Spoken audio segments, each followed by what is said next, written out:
All right, so I am on the line with the world renowned, highly esteemed, well traveled, just an overall amazing doctor, amazing educator, and just a really cool person, Dr. Tamuealla Singleton. Did I say that correct, You Tamuealla? said it. You said it perfectly. That is how my dad. Yeah, that's how my dad said it. Yeah, Tamuealla. So yeah. you are Louisiana born and bred, correct? Born and bred. Yes, yes. Yeah. So I just want to take a quick moment to just reflect on our past experiences together. So we have I should say I have had the pleasure and the honor to work with you in multiple events all around the country. You took on the role as a clinical educator. Was that your official title? Yes, yeah. Okay, so as a clinical educator, you traveled all around the country to educate patients and to educate community members about different drugs and treatments that are available and things like that. And I had the pleasure of being involved in the events in the capacity of a patient ambassador and just kind of helping to relate and bring everything together so that the patients can feel comfortable with the information that they were receiving and knowing about the experiences, what type of experiences to expect. So, and I will say that one memory that sticks out, or a couple of them, is just that we had a couple dinners that we shared. One was in New York City, where Yeah. and the biggest thing that sticks out about that particular dinner was the filet mignon that you had. Yeah. That was- And I remember that was my first time like really like being in your acquaintance like that. Like I had seen you speak and I knew of you, but like to like kind of sit and chat and just like kind of share that space with you.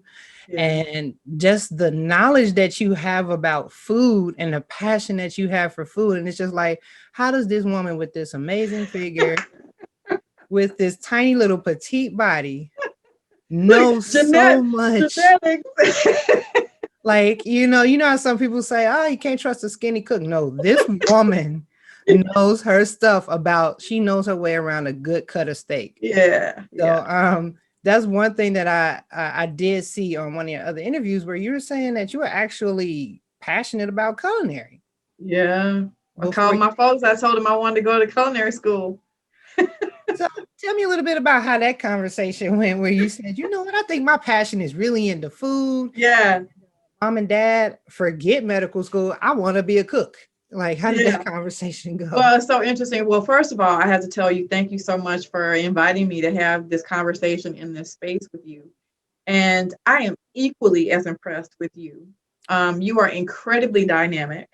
I know you wouldn't say that Wow. about yourself, right? As I wouldn't say those things about myself, but incredibly dynamic. You're so smart. And it's not just about, I think, being smart or even motivated. I think there are just some people who are just gifted, and I think you're one of those people. Like you're just all around gifted. Your love for your son, but you're just your passion, and you're giving back too, and you're educating, too. And I think that that's probably something that we share in common. When you take something that you're passionate about and you're given an opportunity to hold conversations, to share your thoughts, to make a difference in other people's lives, it kind of takes it to a whole nother level, right? Well, let's chat a little bit about that culinary thing, and it might spin off, into other things. Absolutely. So yeah, I love, love, love food.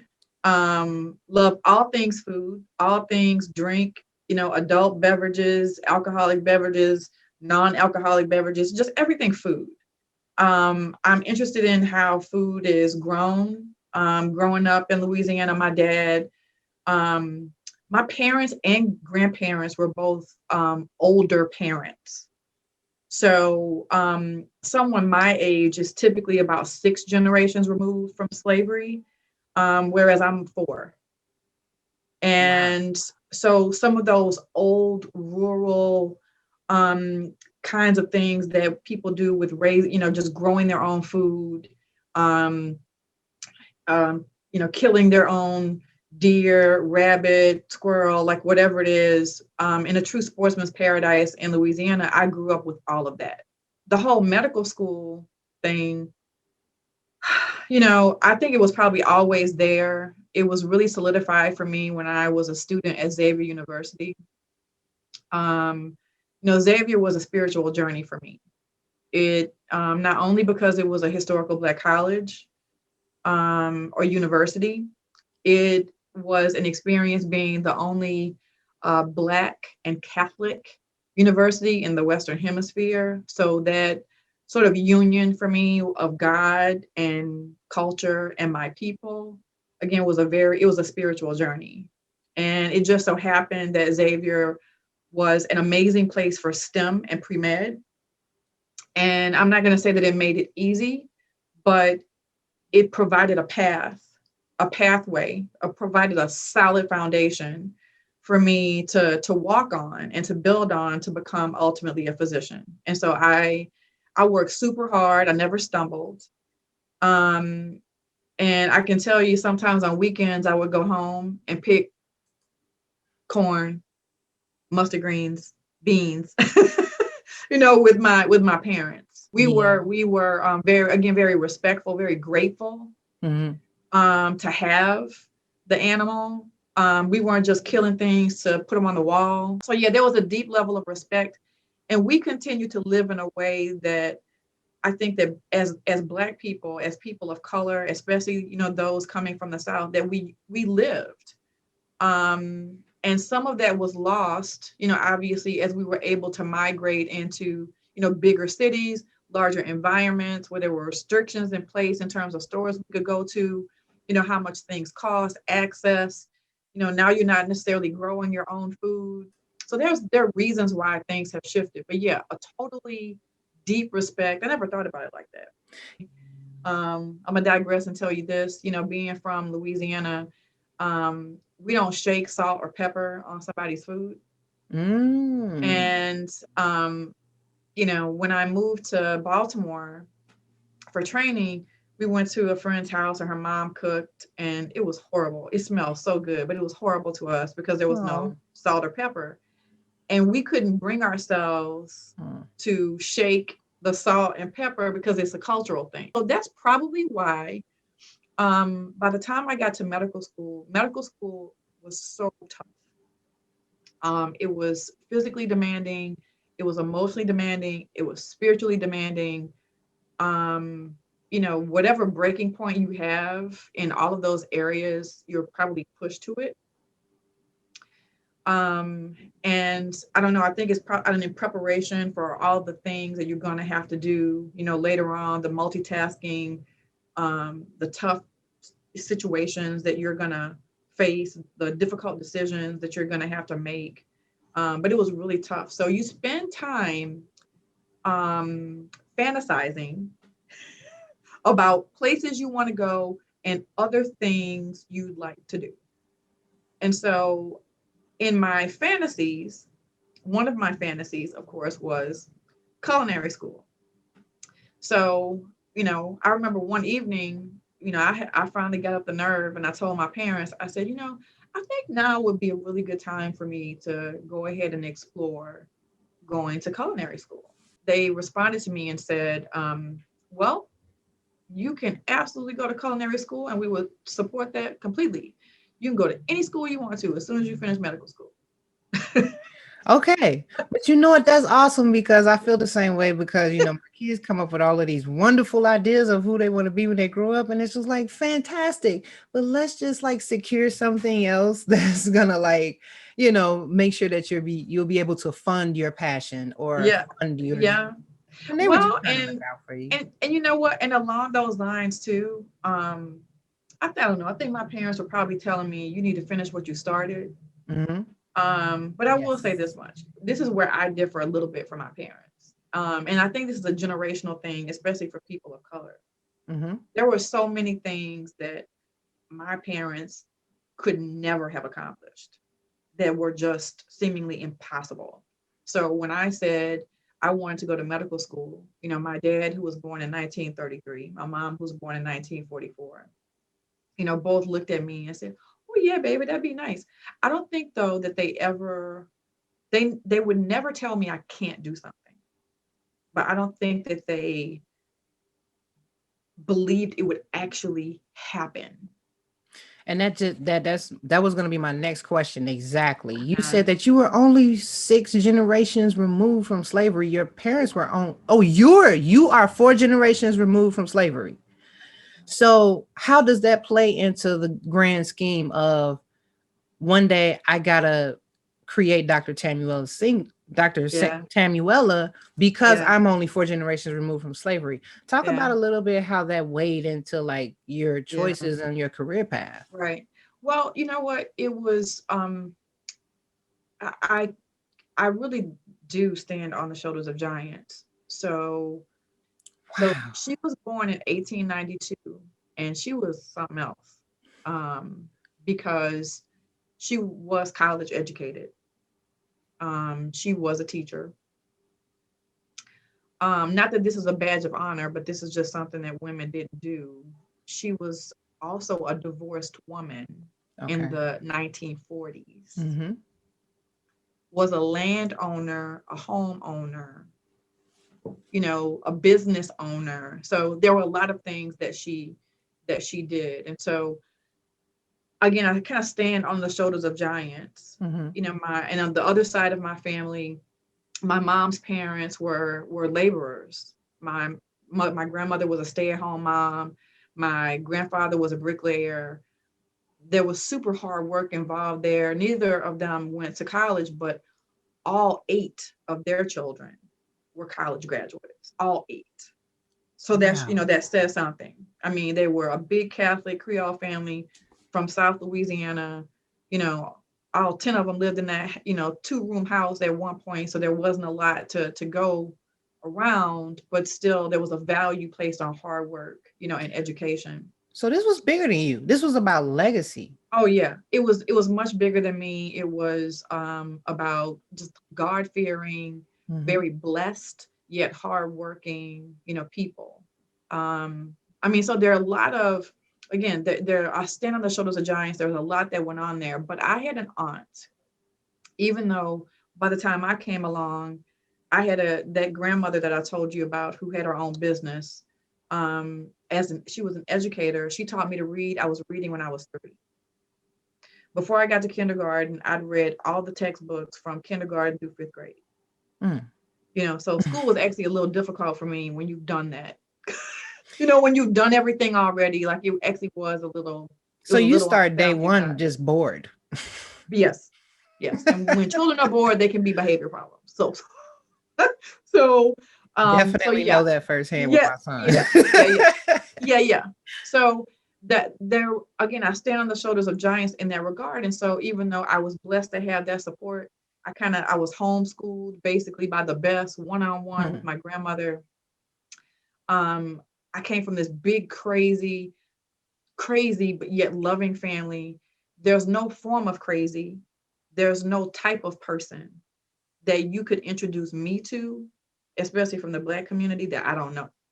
Like I look at you and go, "That's my Uncle Harry." I look at you and go, "Mm-hmm, that's my Auntie Dean."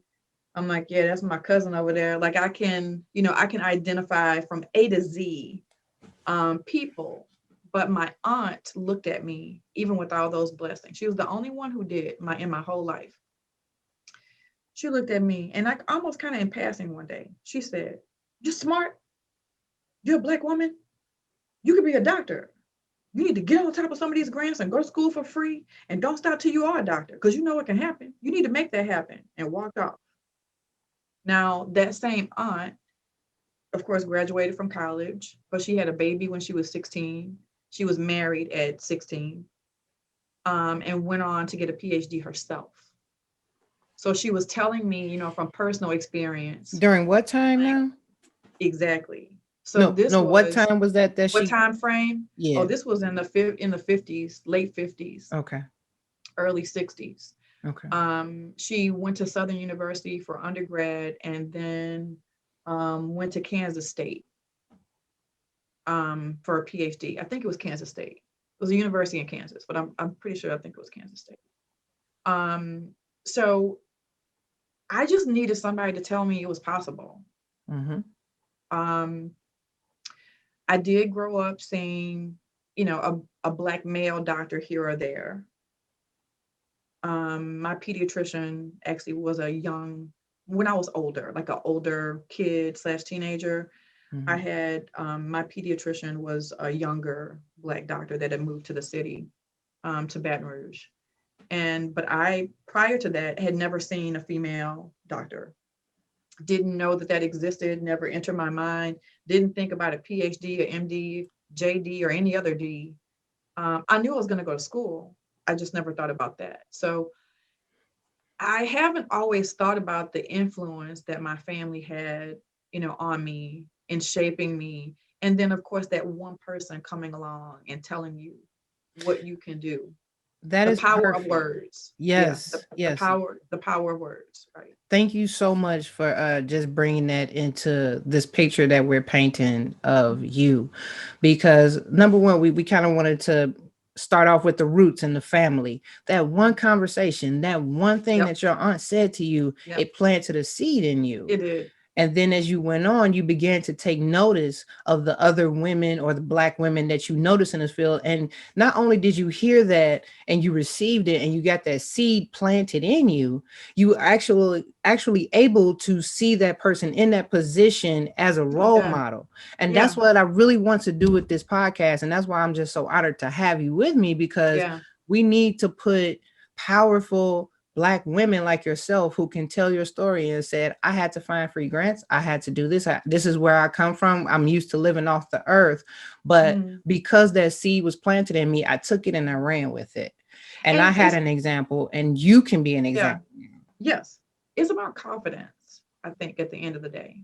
And I think so many of us, we operate and we just kind of go through the world. We're working hard, we're trying to do the right things.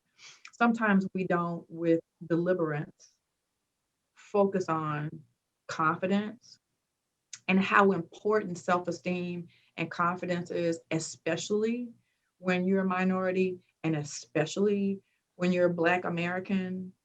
um, there was something my grandmother used to do. And I wish I could have a conversation with her now. My paternal grandmother, my dad's grandmother, my dad's mother. She was really, really big on self esteem and confidence, apparently. She would say to me, and some of you guys out there may be able to relate to this. This is like a Jim Crow thing. And I didn't realize this until much later either. She said, I would go, I want to go to McDonald's. I want to go to McDonald's. Every single time her response was, you don't want to go to McDonald's. I can make you a hamburger way better than McDonald's. Sounds like You my know, we grandmother. right, yeah, right. And you go, I would go, I want to go to Burger King. You don't want to go to Burger King. I can make you a hamburger way better than Burger King. And every time I would ask to go to a place like that, that was typically her response. You know what that was from? That was Confidence. from her protecting the self esteem or self image of my father at a time when he couldn't go to McDonald's or Mm, Burger King. She never said to him, we can't go there because we're Black. mm. She never said, we can't walk in that restaurant because she just told him, like the Jedi mind trick, we don't want to go there. We have something way better, over here. And I just never Wow. thought, I never, there was so many different um, situations in my life that someone was constantly trying to boost, and improve my self image and self esteem and placing both literally and figuratively that theoretical crown, as I call it, sort of on my head.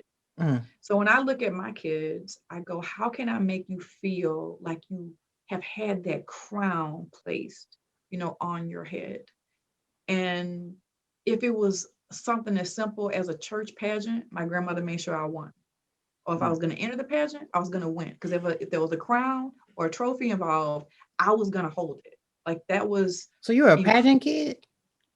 not a true pageant kid. I did participate. I'm from the South, so we have pageants and debutantes and and all of that stuff. And so yeah, so in school I was like, queen of my class, little crown on for the Ugh, class in high school. class Yeah, queen, whatever. yeah, right, that, yeah, class queen. I won a school pageant, I won a church pageant. It was, but that was again a huge push, primarily coming from my grandmother, Mhm. because she wanted me to have that feeling, that experience that so many people take for granted, Mhm. of walking through and feeling special, And that's right? great. Like I love how you say I had that confidence implanted in me, and that's what drives a lot of aspects of my success. But how what do you think made you able to balance that confidence with just this down to earthness that you have, this any uncanny ability to Hmm. connect with anyone that's in front of Yeah, you in I, an I would, I earnest would, way? yeah, I would often shy away from admitting that, but that is It's the the truth. truth. And I'm no longer bashful about admitting that, because I feel like that comes from my family. Okay. That's the way Strong roots. that's the way I was raised, the craziness, the dysfunction, and all. Like Mhm. that is where that is where it where it comes from. And so You hold your um family the way that they brought you up in such a high regard. You said that I could look at anybody, I can see my aunt, I can see my uncle, I can see my grandmother. And I do know that you've mentioned several times that when I'm treating my patients, I treat them as if they are my family because I I only want always, what's best for you and what's best for yes, my family. always. And you know, if you're someone and you speak the Queen's English, as one would say, I can accommodate that. If you speak a few other dialects, I can break that down for you and accommodate that. I know that's I, right. I speak sane, I speak insane, I speak a lot of different things, and that all comes from my family. And but I think that probably the person that is, if I said one person that is really responsible for that kind of connectivity thing, that quote unquote down to earth thing, um, and is just keeping it, as we say, keeping it real, like 100% of the time, that's my mother. Mhm. Yeah, because I we're all just human at the end of the day, Right. and I'm I'm not. not afraid to show you who I am for real. That's something that makes you sought after. Like I don't know if I Uh-huh. mentioned it, but like you've been invited to speak because you're able to adapt to the Queen's English or the down south dialects. You've been invited to speak in Dublin. I believe it was Mhm. in Australia. Mhm. Like just name some of the places that stand out in your memory. So for me to have an opportunity to go, and I'm being invited, to go to Amsterdam, to go to London, to go to Dublin. Um, Probably my most significant trip was China. Oh, okay. Um, I've been to many cities in China, multiple provinces in China, seeing patients with hemophilia, talking to other treaters as a part of an educational sort of endeavor. And that was incredibly impactful in realizing how fortunate we are Mm-hmm. to be Americans, to be in this system, even in the midst of whatever dysfunction we may have. Um, this has been an amazing place to grow up and to be from. And so many of us we just take it for granted, um, because our democracy is the only thing we know, Mm-hmm. right? And our Yeah. capitalism is the only thing we know. But I'll take our democracy and our capitalism and all of its flaws any day. I feel Um, so weird when I express that opinion to like my yeah, peers. It's just like I feel the exact same way. It's I'm grateful, but you only recognize that, I think, when you're really exposed, when you're really exposed to other things and other people. mhm, But yeah, I think you're probably right. And many people who are physicians, or kind of attain a certain level of education, who have a certain intelligence, they're a little weird. I'll use that word. Yeah, weird. They're a little quirky. mhm. Okay, I'm Um, listening. yeah, I went to school with a lot of people who socially are not completely quote unquote normal. There's a little strangeness I'm gonna use real words, real talk that people Okay. can understand. And so not all doctors, for example, are like that, but a lot of my colleagues are. So I think that when you come across a doctor who can communicate effectively, Mm, there's a level of social competence, social intelligence, social common sense, mm. that's a little rare. So do you Um, feel like the overall process of medical school creates that disconnect, or is something that's within that person when they embark on that journey? I think it's both. I think it's again kind of going back just the people I went to school with. Mhm. So, and when I say went to school with, I mean like middle school, high school, elementary school. So by the time you're branched off into a gifted program or a magnet school, and you're already selected out as a group of people who you have higher grade point averages and higher test scores. When you're selecting out that group of people, you're going to automatically select out some differences from a social standpoint. As an industry, they Mm-hmm. capitalize on your abilities because you have one side of the industry where it's the money, money, money, or it's the practice, practice, practice. And then they say there's the patient, patient, patient. And people like you, or doctors or physicians or educators like you, are like really valuable. You're like gold in this industry because you are able to bridge that gap and create that line and lane of communication that they're really not able to figure out on their own. If we're just Yeah, being and honest. absolutely. And it's so interesting, something just kind of popped in my head when you were saying that. The money in medicine is not going to the doctors. Doctors, there's a whole lot of education and training that goes into that. And interestingly enough, like there are a lot of doctors that in terms of like the pay scale and people who make, huge six-figure salaries is not really happening necessarily for the doctors. So there are a lot of doctors that are kind of like, boots on the ground, Mhm. seeing patients, just really into it. But then there are some of us who have an opportunity, like hemophilia is a very, very rare bird. It's a zebra. And the way that we in the hemophilia community interact with each other, from the scientists to the doctors to the advocates to patients to pharma, is a very unique situation. So absolutely, like they're kind of two different sides, but some kind of way in the hemophilia world, we kind of all coalesce, sort of in the middle, at some point, like for sure. So yeah, there are doctors over here that are needed to participate in terms of community education of our colleagues, and industry, is over here as a very necessary part of it. But it's so interesting too, historically, at least in the past 20 years, the engagement and involvement um, of industry in relation to people with bleeding disorders, that model is a little different, kind of comparatively speaking. Mhm. And for a lot of folks who are out there are various players in medicine, right? There are the healthcare providers, Mhm. doctors, nurses, and all the support team, the research folks, the environmental folks at the hospital, everyone who does anything at a hospital or doctor's office. I think we're all a part of the bigger healthcare, team, pharmacists, everybody.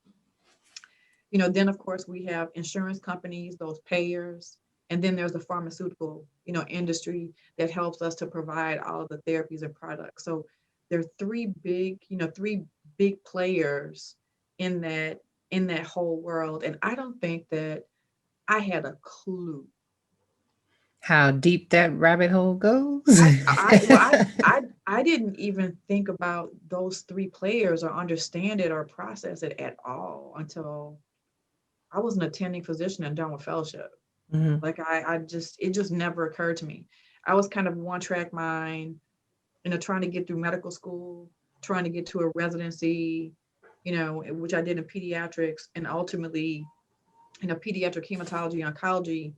Um, the whole hemophilia bleeding disorders coagulation thing came in because I'm a champion for the underdog. Nobody likes coagulation in the hemoc world, and I wanted to know why. It does Um, go unnoticed. It does because the big stick is sickle cell anemia, oh, um, and cancer thrombosis, is and for a lot of cancer is hemoc the big doctors. money. Yeah, Yeah. the cancers. That's where there's a huge focus. Hmm. So bleeding and clotting, most hematologists, oncologists, and training, they're like, Yeah. I don't want anything to do with that. But I had no clue about any of that until much later. Well, yeah, same here. Before, Yeah, 2013 when my son was born, yeah, I learned a lot. I got thrown into it. So for you to just say, "Hey, you know what? I'm in medical school," and in one of your interviews, you said it was God, it was fate that brought you into yeah. the specific Hmm. the specific field of bleeding disorders. So Yeah. once you got into this field and you learned like how passionate that you were about it, and how as a bleeding community we did need someone to champion us, you Hmm. kind of took on that role and you grabbed it by the horns, and oh my gosh, you knock it out the park every time. Like, I don't believe I've seen a more sought after speaker in Oh, you're this so field. sweet. Well, Come on. I'll say this It's much just when true. I reference God, and I and I say that and I talk about that, it is the absolute truth for me. And I would say sometimes that I later discovered that my work and my interaction with the families and in training medical students and fellows and residents and being at the medical school, um, and sometimes doing participating in children surviving and surviving well, Mm. that was my both my ministry and my greatest gift, satisfaction, to see someone do well and to know that I had even a small part So in you in gain that. momentum from the victories. Oh Like, my goodness, yeah. yeah, you got to Yes, take and every victory and gain oh momentum yes, and from I it. mean, like, even small things, small, like, little things.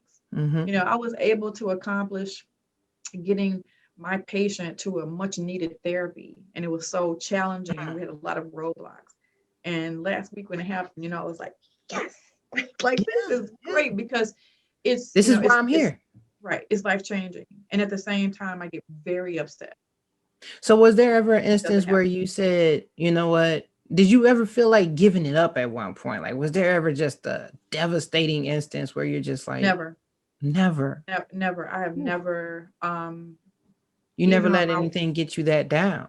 even on my worst, I've had some really tough days. Hmm. In my days of treating a lot of children with cancer, every now and then, it doesn't happen often, thank goodness, in pediatric oncology, but every now and then I would have a week and there would be two deaths or three, Mm. or four. We might go months or years, with one here, one there. But sometimes when there are clusters like that, it can be incredibly overwhelming. But it never once, even with all of that, did I want to stop. But I will tell you this. I'm going to Hmm. be perfectly honest. Um, I have been in situations where not the people directly that I was working with, but I have been in work environments that became toxic at one point. And I had to have a real long conversation with myself and recognize that this is my ministry. This is what I feel God wanted me to do. And I'm not going to allow anyone, any person, any man to stand in the way of that. Mm. This is Hmm. that you're not going to do that, or make me miserable or create a horrible or miserable work environment Hmm. when I'm doing something that I'm so passionate about. And because I'm passionate about it, I'm going to work hard and So I'll do did you almost change anything the you ask me to culture? do. Say again. So in that moment where you made that decision to say this person isn't going to stand in my way, what did you Yeah. do then? Did you go another route, or did you try to change some things Yeah. up And around? it's never responding to just an individual situation from an emotional standpoint. I don't mean that at all. Okay. And I know that people do that, and I've done it. You know, you respond to something emotional and make a huge life-changing decision from an emotional standpoint.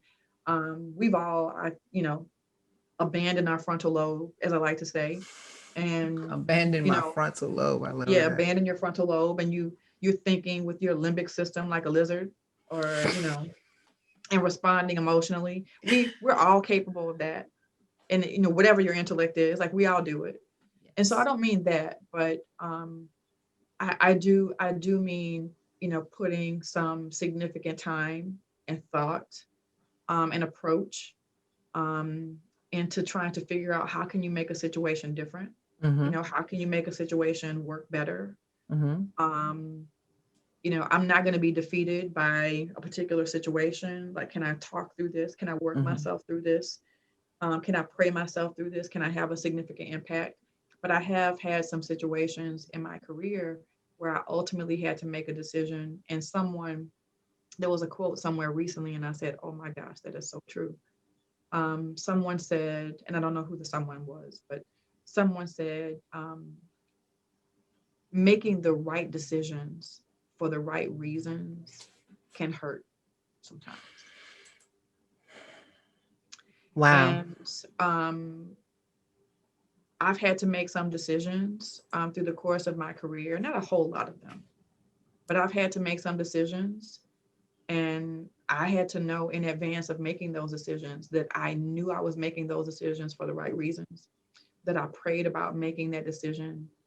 I knew I was walking the right path because I've done it many times before and I know what it feels like. Mm. And that there were going to be people who were not going to like my decision, not agree with my decision, and that is okay for them not to like it or not agree with it. It may not work well for them, but it worked for me, and it worked for my family, and it worked for my goals and what I wanted to do. That was all, in my opinion, God directed and ordered. And so And that ties into confidence that it was it instilled it from you ties. in the beginning, That's right. It because ties in to order that to have that confidence. strength to move forward with that decision, knowing that you made that decision for the right reasons, you Yep. got to have that confidence to stand up to the Yep. people who are saying, You got to have it. You have to have confidence, and you also, I think, you have to have conviction, and "Mhm, you have to understand um, when you've been witness to the fact that God's plan is better than yours. that's You, true." it provides you with that confidence and that conviction to make some of those tough decisions. Um, and I've had to make a couple of tough decisions, and maybe those decisions were not popular for someone else, but last time I checked, people are not making decisions that are in my best interest. When you say decisions, you mean like transitioning from a current path, like a Yes. school or a Yep. specific practice, and just Right. saying, I'm Yeah. going in a different way. Yeah. Transitioning from being employed by one medical school to being employed by another medical school, transitioning away. I recently transitioned away from academic medicine. um I was a full-time assistant professor of pediatrics and medicine, and serving. I've previously served two medical schools and transitioned away from that, um, but still with a huge focus and wanting to um, can be able to continue to do what's important to me and what I'm passionate about. And so it's sometimes you have to make tough decisions. You do have to have that confidence that you can do it. You may get knocked down a couple times too.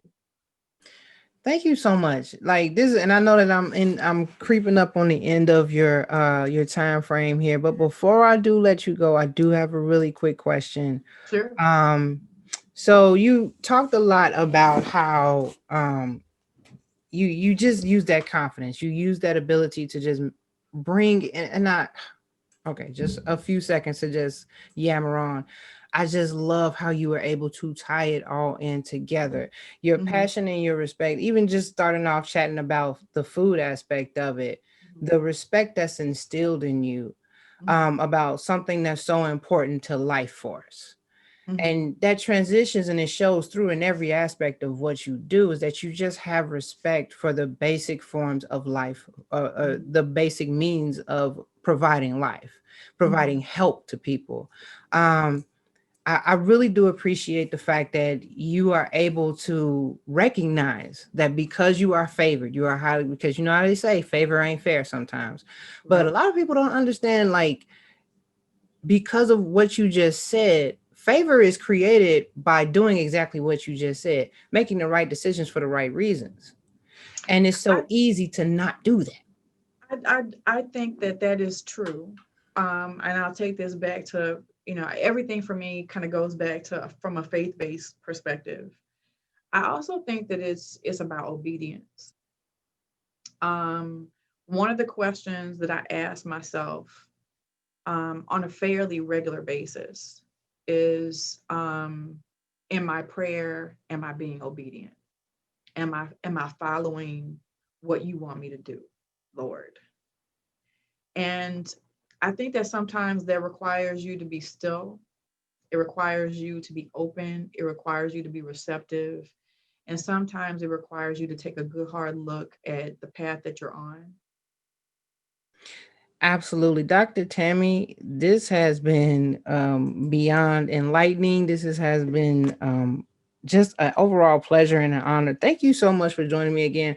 My last question, why didn't Damon eat the cricket cake? He could have been a good sport, and I'm gonna like attach You're a gonna have to share. You're video. gonna have to probably share that so people know exactly what we're talking about. I'm gonna share a link to the video. Check out news Yeah. anchor. That's her husband Damon. News anchor refuses to eat the cricket cake. They put a cake in front of him made of crickets, and he's like, I'm good. Like, Yeah, yeah, and I would say that he's a pretty adventurous eater, but he's not that not that adventurous. adventurous. No, Oh he's not. wow. He's not that adventurous. And all I can say is it's a whole lot funnier when you know him too. Okay, so is he a Um, picky eater? He's just a picky no, eater. no, he's not a picky eater at all. He's pretty adventurous, but he's also uh, what word am I looking for? And he's not a people pleaser, but he's very into making sure that he does the right and the appropriate thing. Hmm. He doesn't want to be rude. He, doesn't want to insult anybody. And so to see him struggle with, I really don't want to do this, and and to know that he's saying, I really don't want to do this. Oh my God, I can't do this. But at the same time, but I'm on air. I don't want to, Hmm. offend the chef. I don't want to He offend the tried Audubon so hard to Institute. walk that fine line Yeah, of like not being he rude. Sometimes you can't, though. You just have to say, I'm not eating crickets on it TV. was the ultimate struggle. And all I can say is if you have a glass of wine and watch that video and then look and scroll through the comments, Sounds like a good Saturday night to me. it's a good Saturday night. The comments were hilarious. So yeah, Okay, cool. Well, hopefully, he was able to get something more palatable that night. yeah. You're an amazing chef, so I'm sure you took good care of him. I Dr. try. Tammy, thank you again. A million thanks to you. Well, Please. this was a lot of fun, and I hope that I made a valuable contribution. I enjoyed the conversation, and I love the just the depth of your questions. So this is great.